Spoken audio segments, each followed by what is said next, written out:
శుభోదయం. ప్రియమిత్రులారా, ఈ ఉదయకాల దైవ ధ్యానమునకు స్వాగతం.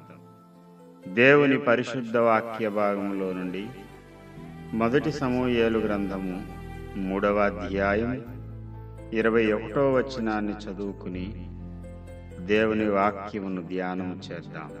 మరియు షిలోహులో యెహోవా మరలా దర్శనమిచ్చుచుండెను. దేవుడి వాక్య భాగమును మన వినికిడిలో ఆశీర్వదించునుగాక. ఆమేన్. ప్రియమిత్రులారా, దేవుడి ఇశ్రాయేలీలను దర్శించడం తరచుగా జరగడం లేదు. 3వ అధ్యాయము మొదటి సమూయేలు 1వ వచనంలో ఆ దినములలో యెహోవా వాక్కు ప్రత్యక్షమగుట అరుదు. ప్రత్యక్షము తరచుగా తటస్థించుటలేదు. దేవుడు ఇశ్రాయేలు ప్రజలను ఎందుకు ఎడబాశాడు? దేవుడు దర్శించడం మానేయడానికి కారణమేమిటి? ఏలీ కుమారులు యెహోవాను ఎరుగని వారై మిక్కిలి దుర్మార్గులై ఉన్నారు. వారు చేసే హేయమైన కార్యాలు దేవుడు వారిని విడిచిపెట్టడానికి కారణమయ్యాయి. 2వ అధ్యాయం మొదటి సమూయేలు 17వ వచనంలో అందువలన జనులు యెహోవాకు నైవేద్యము చేయుటయందు అసహ్యపడుటకు ఆ యవనులు కారణమైరి. గనుక వారి పాపము యెహోవా సన్నిధిని బహు గొప్పదాయెను. ప్రజలు దేవునికి అర్పించే అర్పణలు కూడా అర్పించడానికి వారు ఇష్టపూర్వకంగా రాకుండా వీరే కారణమయ్యారు. దేవుని మందిరానికి వచ్చి ఆరాధించుకోవడానికి వచ్చినటువంటి స్త్రీలతో అసభ్యంగా ప్రవర్తించారు. బలికర్మకాండల విషయంలో కూడా నియమ నిబంధనలను ఉల్లంఘించి ఇష్టారాజ్యంగా వారు ప్రవర్తిస్తూ వచ్చారు. వృద్ధుడైన తన తండ్రి ఏలీ మాటలు కూడా ఈ యవనస్తులు పట్టించుకోలేదు.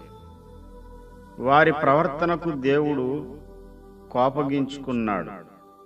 ఇశ్రాయేలు ప్రజలను దర్శించడానికి దేవుని ఆలయంలో బలి అర్పించినప్పుడు దిగివచ్చే దేవుడు దిగిరావడం మానేశాడు. దేవుని వాక్కు ప్రత్యక్షమవడం ఎప్పుడో ఒక్కొక్కసారి జరుగుతుంది గాని తరచుగా జరగడం లేదు. కానీ ఈ 3వ అధ్యాయము 21వ వచనంలోనికి వచ్చేసరికి మరియు షిలోహులో యెహోవా మరలా దర్శనమిచ్చుచుండెను. షిలోహులో యెహోవా తన వాక్కు చేత సమూయేలునకు ప్రత్యక్షమగుచూ వచ్చింది. సమూయేలు మాట ఇశ్రాయేలీలందరిలో వెల్లడి ఆయెను. హల్లెలూయా. ప్రియమిత్రులారా, దేవుడు కోపగించుకుని తాను ప్రతిష్ఠించిన షిలోహును విడిచిపెట్టిన దేవుడు మరలా దర్శనమిస్తూ వచ్చాడు. కారణమేమిటంటే సమూయేలు నానాటికి అభివృద్ధి చెందుతూ దేవుని సన్నిధిలో అతడు వర్ధిల్లుచూ ఉన్నాడు. ఇశ్రాయేలీలకు ప్రవక్తగా, యాజకునిగా, దాను మొదలుకొని బెయేర్షెబా వరకు ఇశ్రాయేలీలందరికీ అతడు నాయకుడిగా ఉన్నాడు. సత్ప్రవర్తన కలిగిన సమూయేలును దేవుడు దర్శిస్తున్నాడు. సమూయేలును బట్టి ఇశ్రాయేలు ప్రజలకు కూడా ప్రత్యక్షమవుతూ తన వాక్కును పంపిస్తూ వచ్చాడు. ప్రియమిత్రులారా, నీ జీవితంలోనూ కూడా దేవుని వాక్కు ప్రత్యక్షం కావడం మానేసిందేమో.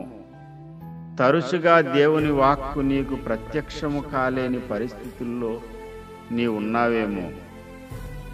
షిలోహులో దేవుడు మరలా దర్శనమిచ్చినట్లు నీ జీవితంలో కూడా తరచుగా దేవుడు దర్శనమిచ్చి నీతో మాట్లాడే దినాలు రావాలి.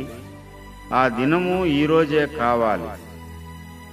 సమూయేలు ద్వారా ఇశ్రాయేలు ప్రజలను దేవుడు దర్శించినట్టు నీ ద్వారా నీ చుట్టూ ఉన్న జనాంగాన్ని దేవుడు దర్శించునుగాక. తన వాక్కు చేత దేవుడు నీతో ప్రతిరోజు ముచ్చటించునుగాక. దేవుని వాక్కును వినే చెవి దేవుడు నీకు ఈ దినం అనుగ్రహించునుగాక. దేవుని వాక్యపు సమృద్ధి చేత తృప్తి నొందుదువుగాక.